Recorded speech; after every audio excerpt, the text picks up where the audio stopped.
Infowars Nightly News.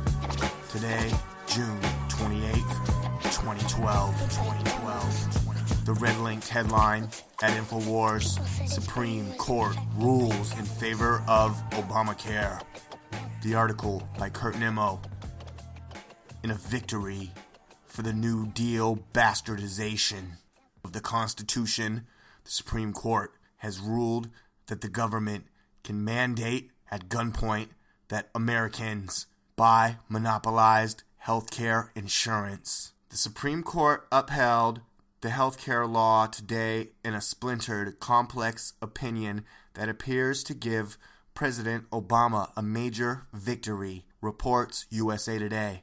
In order to avoid arguments that the law is a misinterpretation of the Commerce Clause, the court ruled that the requirement is a tax. Justice Anthony Kennedy, who held the court's swing vote, dissented. Reading from the bench, Kennedy said he and 3 conservative justices believe the entire act before us is invalid in its entirety. Polls conducted prior to the landmark vote indicate most Americans do not favor the law. Today's ruling is important because it is the first time in history that the federal government has required citizens enter into contract with private corporations to buy a product or service. It also represents one of the most egregious violations of the Constitution in American history. The insurance mandate clearly exceeds the federal government's powers under the Interstate Commerce Clause found in Article 1, Section 8 of the Constitution, writes Ron Paul.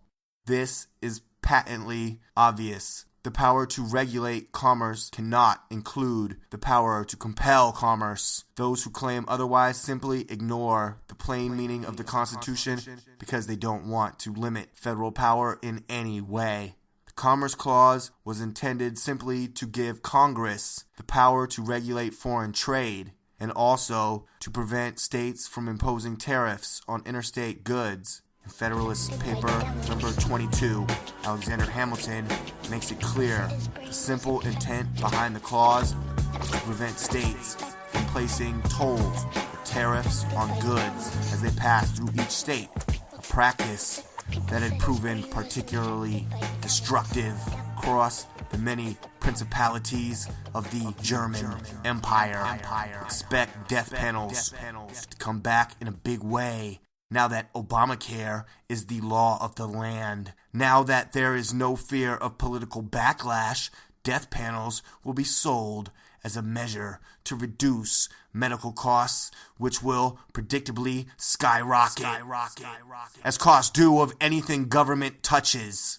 If you are skeptical of this, consider a recent report in Britain. NHS doctors are prematurely ending the lives of thousands of elderly hospital patients because they are difficult to manage or to free up beds. A senior consultant claimed yesterday.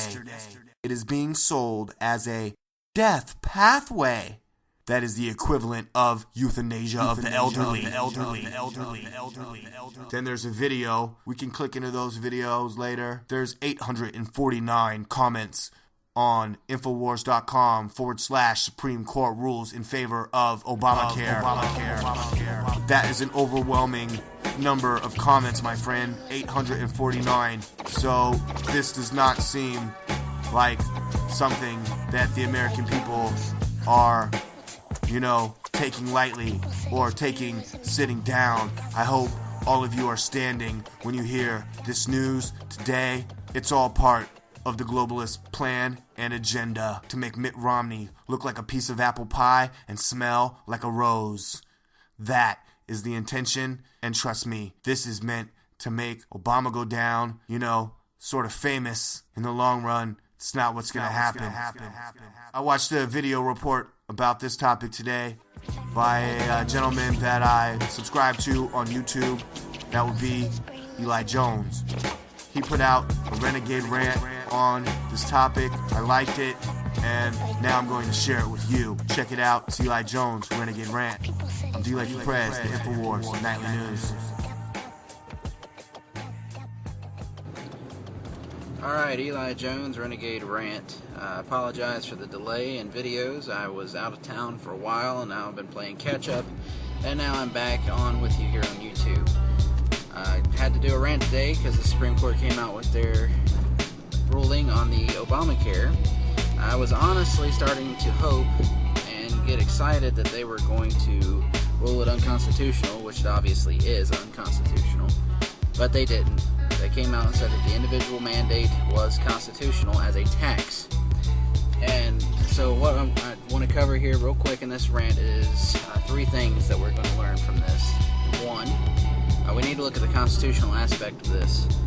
When they rule the individual mandate as constitutional, then they are saying that the government can force you to buy items from private companies, and that qualifies as a tax. So tax now has turned into buying things from private companies when the government tells you you have to. So now practically the government could tell us to do anything, to buy any item or support any private corporation, and it would be classified as a tax per the precedent of the Supreme Court.